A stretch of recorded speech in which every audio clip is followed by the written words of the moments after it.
नमस्कार, मैं पायल शर्मा। स्वागत है आपका खबर भारत में।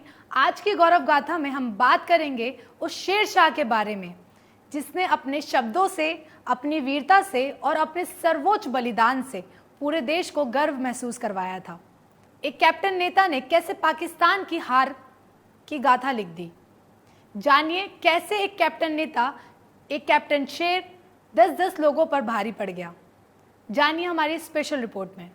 ये कहानी है परमवीर चक्रधारी वीर गति प्राप्त कैप्टन विक्रम बत्रा की। कारगिल की बुलंद चोटियां आज भी जिसके अदम्य साहस का गौरवगान करता है। दुश्मनों के पैर जिसके नाम सुनते ही थर-थर कांपते हैं। शेर जैसी आंखें, शेर सी चाल, शेर जैसी ही वेशभूषा और जिगर रखने वाले शेर शाह की शौर्य गाथा के बारे में बोलने या लिखते वक्त ही रोम रोम कांप जाता है। वो विक्रम बत्रा जिनके पराक्रम को देख दुश्मन की सेना ने भी उन्हें शेर शाह कोड नाम दे दिया था। भारत के इस वीर पुत्र ने अपने अंतिम सांस भी तिरंगे के आन बान शान पर निछावर कर शहादत की चादर हंसते हंसते ओढ़ ली थी। उस वक्त विक्रम बत्रा केवल 24 साल के थे। साल 1999 में जब पाकिस्तान की सेना ने कारगिल में चुपचाप घुसपैठ करके पहाड़ियों पर कब्जा कर लिया था और इसके बाद जब पाकिस्तानी सेना को खदेड़ने के लिए जब कारगिल युद्ध शुरू हुआ तो विक्रम बत्रा अपने कमांडो ट्रेनिंग पूरी करके होली की छुट्टी पर अपने घर गए हुए थे। लेकिन इसी बीच उन्हें अपने दोस्तों से सूचना मिली कि कारगिल पर पाकिस्तानियों ने हमला कर दिया है और उन्हें अब लौटना होगा। तब शेर शाह ने जवाब में कहा था कि चिंता ना करो, मैं तिरंगा फहरा कर लौटूंगा और तिरंगे में लिपट कर लौटूंगा, लेकिन वापस जरूर आऊंगा। उनके ये शब्द आज भी सभी को याद है। हिमाचल प्रदेश के कांगड़ा जिले में 9 सितंबर 1974 को कैप्टन विक्रम बत्रा का जन्म हुआ था। पालमपुर में घुग्गर गांव में आज भी उनकी बहादुरी की कस्में खाई जाती हैं। देश की मिट्टी के लिए अपनी जान निछावर करने वाले कैप्टन बत्रा ने कारगिल के 5 सबसे महत्वपूर्ण पॉइंट्स को जीतने में भूमिका निभाई थी। जोश और साहस ऐसा कि गोलियां से छलनी होने के बाद भी वह मरने से पहले अपने साथियों को बचाते रहे। वह महज 24 साल की उम्र में शहीद हुए, लेकिन अपने पीछे यादों जज्बातों का ऐसा समंदर छोड़ गए जिसमें हर हिंदुस्तानी का मन बार बार डुबकी लगाने को करता है। दिल मांगे मोर ये डायलॉग तो आपने सुना ही होगा, लेकिन क्या आप जानते हैं इसकी सही पहचान विक्रम बत्रा ने दी थी। जब वो जीत के मुकाम पर पहुंचते थे उससे पहले वो दिल मांगे मोर कहते थे।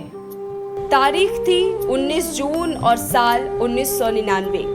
कैप्टन विक्रम बत्रा के नेतृत्व में सेना पाकिस्तानी घुसपैठियों को पॉइंट 5140 से खदेड़ दिया था और भारत का तिरंगा लहराया था। ये उनकी पहली जीत थी। ये युद्ध नीति के हिसाब से भारत की सबसे बड़ी जीत थी क्योंकि ये कारगिल का सबसे ऊंचा पॉइंट था।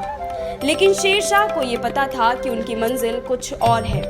चढ़ाई सीधी थी और यही ऊपर छिपे बैठे घुसपैठिए सैनिकों पर गोली बरसा रहे थे। लेकिन कैप्टन बत्रा इसके बाद भी रुके नहीं।